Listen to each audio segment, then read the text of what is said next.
حضور علیہ الصلوۃ والسلام نے جب مکہ سے ہجرت کی مدینہ کی طرف تو راستے میں ایک رابغ نامی جگہ آئی، تو وہاں سے گزر رہے تھے تو دور سے دیکھا ایک خیمہ نظر آ رہا تھا، تو حضور علیہ الصلوۃ والسلام اس خیمے کے پاس چلے گئے۔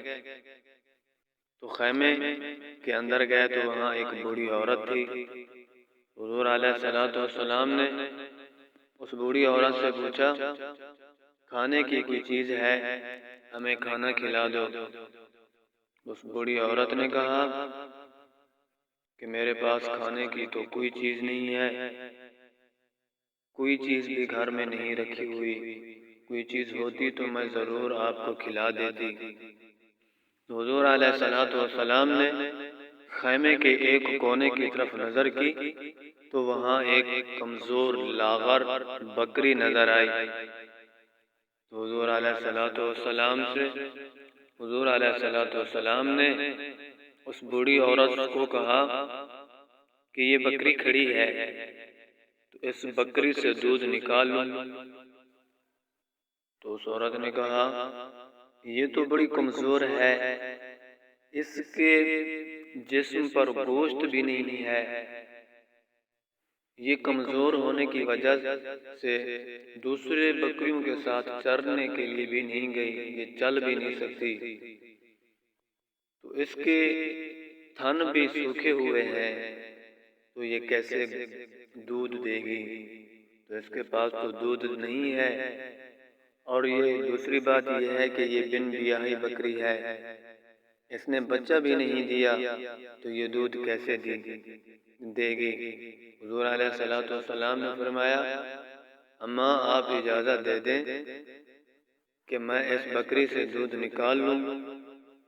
تو اس بوڑھی عورت نے اجازت دے دی کہ آپ دودھ نکال لیں۔ تو حضور علیہ الصلوۃ والسلام نے اس بکری کو اپنی طرف کھینچا، اس پر ہاتھ پھیرا، اور جب تھنوں پر ہاتھ پھیرا تو اس بکری کے تھن دودھ سے بھر گئے۔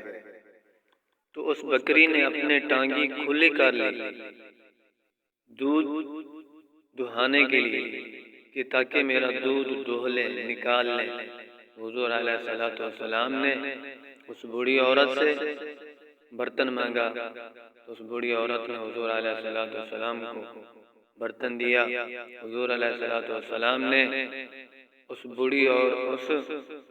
بوڑھی عورت کی بکری سے دودھ نکالا، دودھ نکال کر اس بوڑھی کو پلایا، اس کے بعد اپنے ساتھیوں کو دودھ پلایا، اور اس کے بعد خود بھی پیا۔ جب سب سیر ہو گئے تو اس برتن کو دوبارہ بھر دیا، دوبارہ بھر کر اس بوڑھی عورت کو دے دیا، یہ لو۔ تو اس بوڑھی عورت نے وہ برتن بھرا ہوا رکھ دیا دودھ کا۔ اس بوڑھی عورت ام معبد کا جب خاوند آیا، ابو معبد بکریاں چرا کر جب واپس آیا تو اس نے دیکھا دودھ رکھا ہوا ہے، اور اپنی گھر والی سے پوچھا کہ یہ دودھ کہاں سے آ گیا؟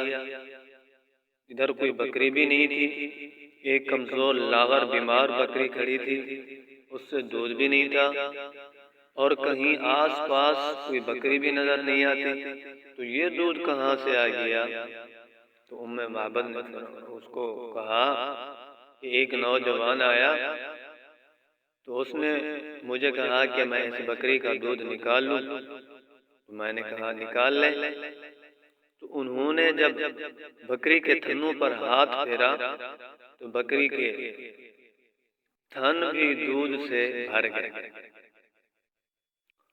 تو دودھ دوہا، خود بھی پیا، اپنے ساتھیوں کو بھی پلایا، مجھے بھی پلایا، اور یہ بھی دے کر چلے گئے۔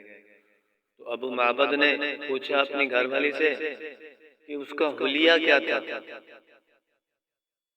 تو اس کی بیوی نے، ام معبد نے کہا کہ اس کا حلیہ تو ایسا لگتا تھا جیسا کہ چودھویں کا چاند آسمان سے اتر کر زمین پر کپڑوں میں آ گیا ہو۔ اس کا حسین چہرہ تھا، اس کے رخسار حسین تھی، آنکھیں حسین تھی، دانت مبارک حسین تھے، ہونٹ حسین تھے، گردن حسین تھی کہ اس کی کوئی مثال نہیں ہے۔ تو ابو معبد نے کہا لگتا تو ایسا ہے یہ وہی قریشی ہے جس کے پیچھے مکہ کے قریش لگے ہوئے ہیں، وہ مکہ سے چلے گئے ہیں۔